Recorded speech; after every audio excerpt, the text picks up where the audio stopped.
Welcome to my new blog.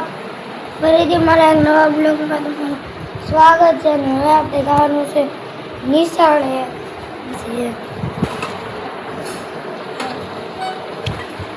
આપણે સાથે બેઠા છીએ અને હવે જો આપણે નિશાળે ટાઈમ થઈ રહ્યા છે. નિશાળે એવું જવાનું છે. અને તમે સબસ્ક્રાઈબ તો કરી લો થોડી.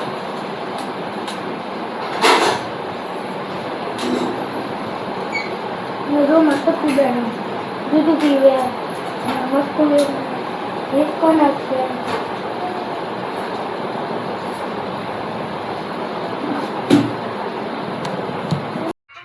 જો ભાઈબંધો આજ આપણે છે ને ખૂબ હેરાન થઈ ગયા છે. મોટર બળી ગઈ હતી, હાવ પલસો થઈ ગઈ એટલે આપણે હીરા બીરા બનાવવા બહાર જવું પડ્યું.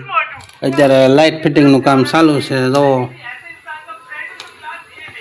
બોર્ડ બધું બળી ગયું, અંધારું થઈ ગયું. મોટર પણ તમને આગળ બતાવું બળી ગઈ છે.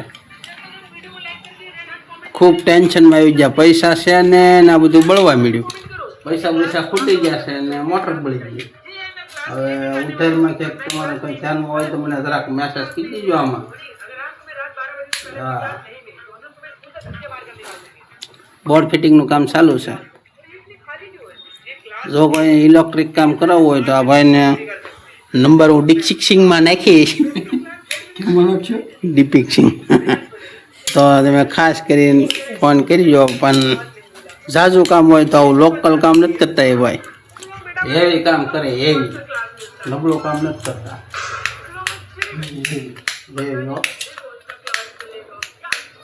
પણ આપણે હીરા પૂરા કરવાના હતા ને ફડાકા હીરા એવું છું. વરસાદ આવે એવું વાતાવરણ થઈ ગયું છે. જુઓ આવશે, ઝાપટું તો આવી ગયું પણ તે અમે અર્જન્ટ હીરા પૂરા કરતા થાય એટલે બહાર ન નીકળ્યા. કાયમ નહોતો હાલ. હાલો આગળ. ચાલો મિત્રો, જવો થઈ ગયું બોર્ડ. એટલો તો ગરીબ શું, જવો તમે મારું બોર્ડ તમે ખાલી જવો. બે સાપ નવી ને બે જૂની, એટલા ગરીબ સેવી ને.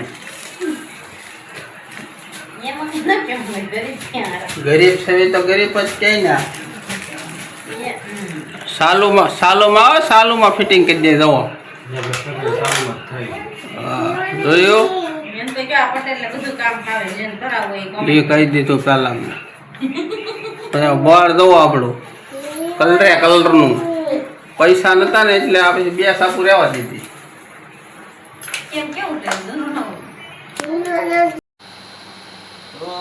આપણે આખો દી આરામ કર્યો.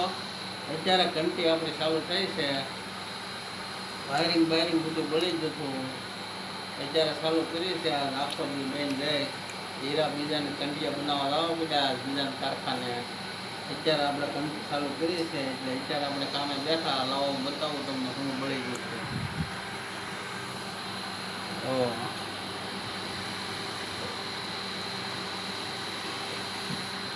ઓલો ઉપર વાયરિંગ બળી ગયું હતું. પંખાનું વાયરિંગ બળી ગયું. પછી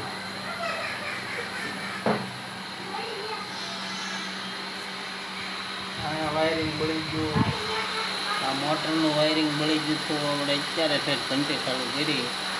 અત્યારે થોડીક બનાવવા પડશે હીરા, અગર પાછો લોટ પૂરો નહીં થાય.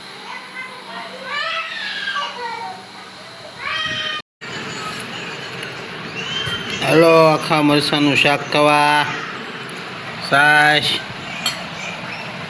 ઢોકળા, રોટલી, દૂધ, આ બોપીનું શાક. આકુભાઈ કેમ લાગ્યું? હા હા. હાલો તો મિત્રો જમી લેવી. આખા મરચાંનું શાક છે. આખા મરચાંનું શાક નીકળ્યા. અહીંયા જવો ગંધાઈ ગયું. ના હજી તો વાર છે. હા, આખા મરચાંનું શાક. એક બેન ખોડિયામાંથી પીડા એટલે આમ કોઈ ગયા છે. જો ખાઈ ગયા ખોડિયામાંથી. અને એક આ વૈજ્ઞાનિકનું ઝાડું, એક આ વૈજ્ઞાનિકનું ઝાડું. હા જા જા હા હાલો હવે આપણે જમી લેવી, જમીન પછી મળીશું. હેલો ગાઈસ, તો આપણે આજનો બ્લોગ અહીંયા ધ્યાન કરીશું અને તમે સબસ્ક્રાઈબ કરજો. તમે જેટલા વિડીયો જોવો છો એટલે સબસ્ક્રાઈબ નથી આવતા, લાઈક શેર ને કોમેન્ટ કરજો. હવે આપણે